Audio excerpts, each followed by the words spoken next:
November 21st. I'm sitting in my car, waiting for my kids to get out of school. Text message from my doctor. I got your blood work results. Great, I respond, is everything okay? Minutes go by, and then I get this, a sad face emoji. I paused for a moment, pretty certain my doctor has sent me an emoji by mistake. She comes again with the sad face, this time 3 of them. And then, I am so sorry, but sadly, it looks like you're getting close to entering menopause. That's it. Not another word from her. My stomach drops. Menopause, it makes no sense. I'm 45, I look great. I should get at least 5 more years. I'm not ready for this. Menopause, she wrote. What I read is my time as a desirable, attractive, relevant woman in the prime of her life is about to expire. And soon, it will be gone. Forever. One text message, one word, and it felt as if my entire value as a woman had instantly collapsed. It crushed me.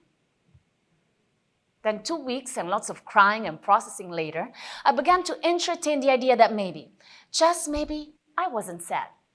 See, maybe, just maybe, I was angry. Angry at a culture that places a disproportionate emphasis on women's youth and fertility. Angry at a social construct that fed me the belief that my value is bound to diminish with age. And angry at myself for having internalized all of this. But midlife gets the worst PR in the entire universe. Just think about that word, midlife. What is the first thing that comes to mind? Over the hill. Weight gain. Wrinkles. Low energy. Crisis. As a society made of individuals that are already struggling with not being good enough and not having enough, we have fully bought into the idea that as we age, we're all bound to have less. Less energy, less muscle, less sex appeal, less desire, less relevance, less. Now, what would happen in our personal life and in society in general if we shifted the narrative, if we rebranded aging, if we started to see midlife as a potent rite of passage, a powerful new beginning filled with extraordinary opportunity for career advancement, self-expression, self-development, leadership? What if midlife stopped being a dive into the age of less and it became an immersion into a powerful new season that is all about having, wanting, and being more? More inspired, more connected, more present, more intentional, more driven, more focused on what truly matters, more. Now that is a word that feels better, doesn't it? Yes. More.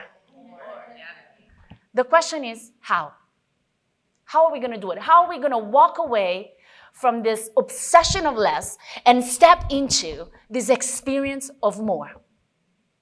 Well, we do that by flipping the script on midlife and addressing the 3 areas that, from my experience, working with women over 40 become most challenging during this season. The first one is the body.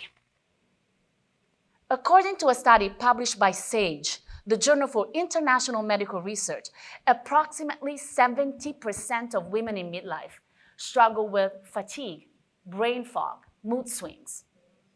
Now, 90% of them hasn't been taught how to deal with those symptoms. And here's the craziest part.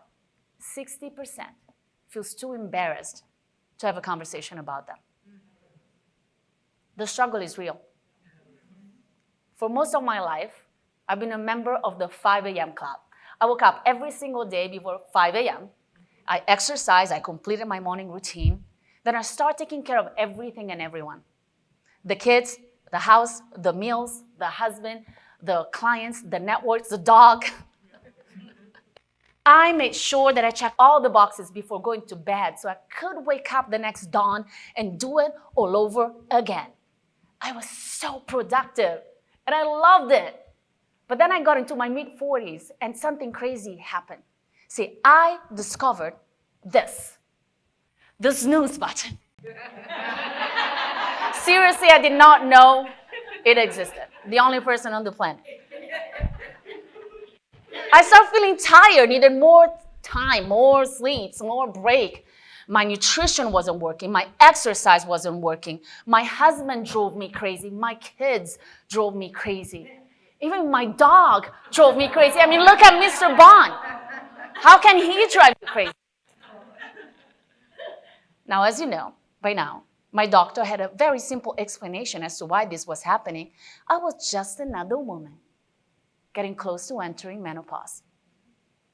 But I had a feeling there had to be a bigger why. I mean, think about it. Why would a system as sophisticated as the human body, an organism that possesses the innate ability to repair, renew, recycle, why would something so intelligent and so brilliant choose to give up on women when we're only halfway into our journey? Makes no sense. See, I believe that the woman's body in midlife doesn't go crazy. It doesn't get weaker. It gets louder. The feeling we are experiencing, the symptoms, the hormonal shifts are call to actions.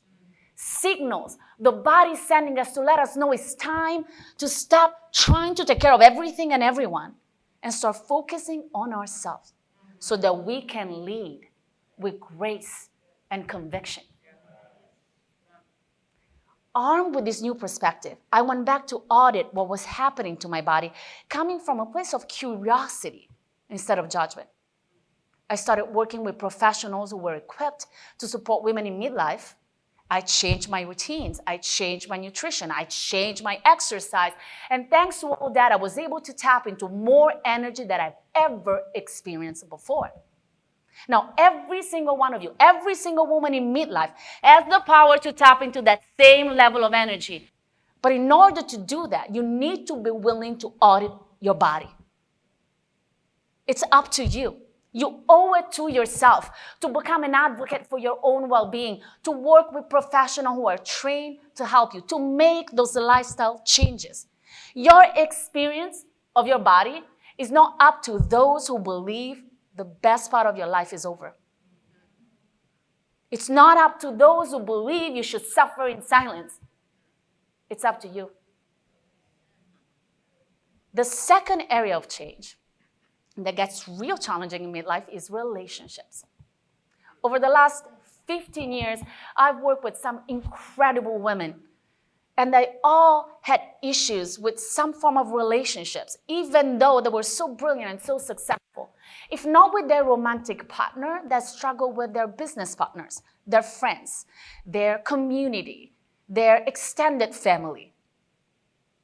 Their deep desire to be seen as valuable, as confident, as relevant was often the drive behind many mistakes and poor decisions. I knew exactly how they felt because, see, I was just like them. For most of my life, I just wanted to be liked. I wanted everyone to think that I was the nicest, the kindest, the hardest working woman in every room. You know, the type that will go that extra mile to make sure the job gets done, to make sure you feel seen and validated. And I never thought that was a problem. Until one day, something really awkward happened. I was sitting in my office, and I was watching the recording of a team meeting that I had missed. And I saw my assistant speak behind my back about me. She said, "She doesn't know what she's doing, does she?" And the other person in the team asked, "Who?" "Rakel, she doesn't know what she's doing. She's a scattered disaster. Just a total mess." Whoa. I felt wounded, betrayed. How could she? I hired her. I gave her a great bonus. Now she's talking crap about me. See, if this was the first part of my life, I would have played this down. I know that. I would have made a joke about it because that's what I do. I would have pretended it wasn't a big deal, swept my feelings under the rugs, and convinced myself to, go along with it because I can be messy and scatters. But now that I've officially entered into this midlife life, in this new season of life, I knew I had to stand up for myself. I knew that I had to stand up for my business. I knew that my relationships, the way people treat me, they're all up to me. In other words, the awareness of knowing that half of my life was over moved me into action and into leadership. And I can tell you this, without that urgency, I would not be here today. Every single woman in midlife has the power to leverage that same sense of urgency.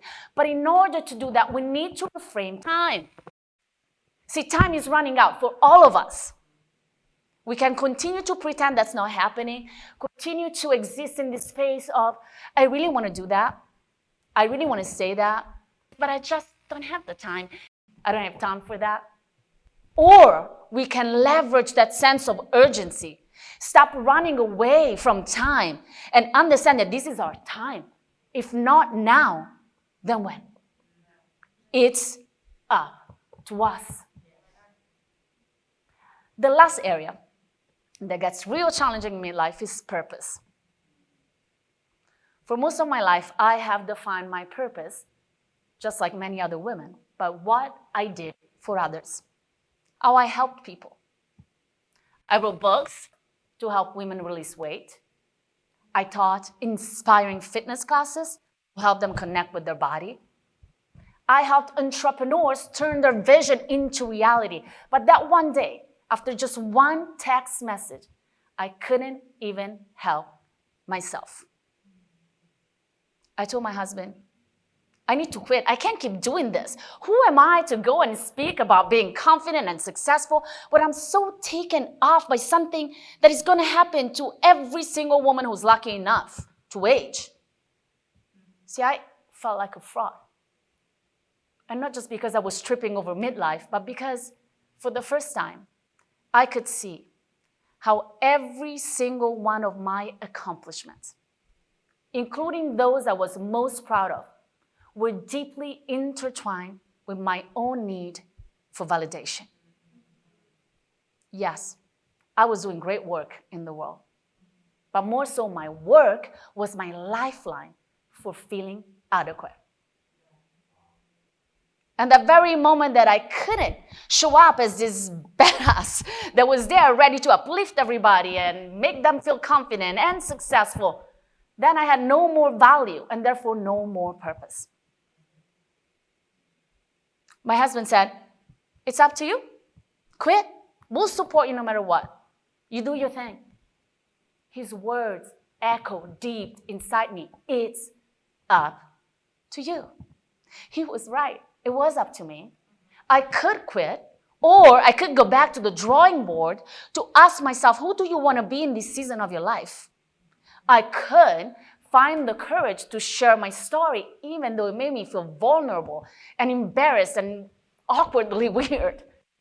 I could pave the way for other women to do the same.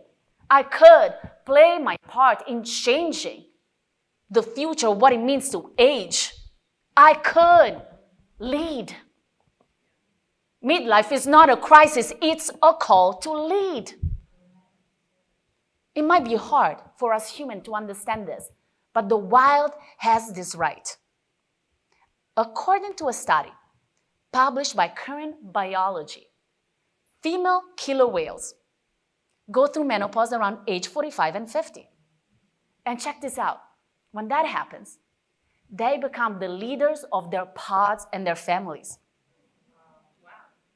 Nature knows that female in midlife are the most equipped to lead during time of uncertainty because we know how to keep that bond among the members of the group.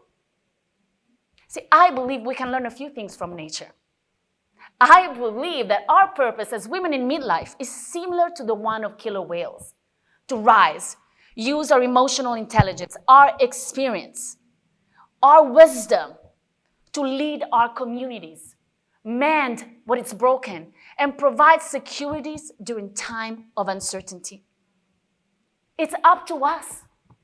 We can't keep buying into this culture of less, or we can audit our body, become advocate for our own well-being, make those lifestyle changes.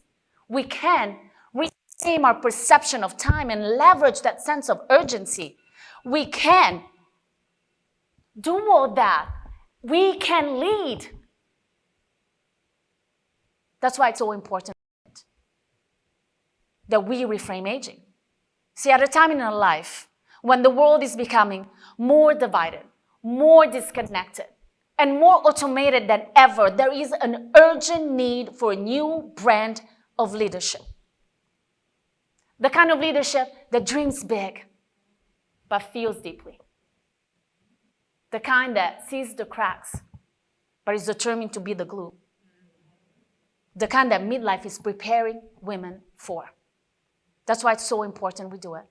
We rebrand aging. It's not for women like me or many of you who are already in their mid-40s. It's not even for those who are in their 30s and will be here sooner than they know. This is for them. Our kids and their kids. They deserve better leadership than what they're getting right now. And their future depends on our willingness to answer the call to lead. Thank you.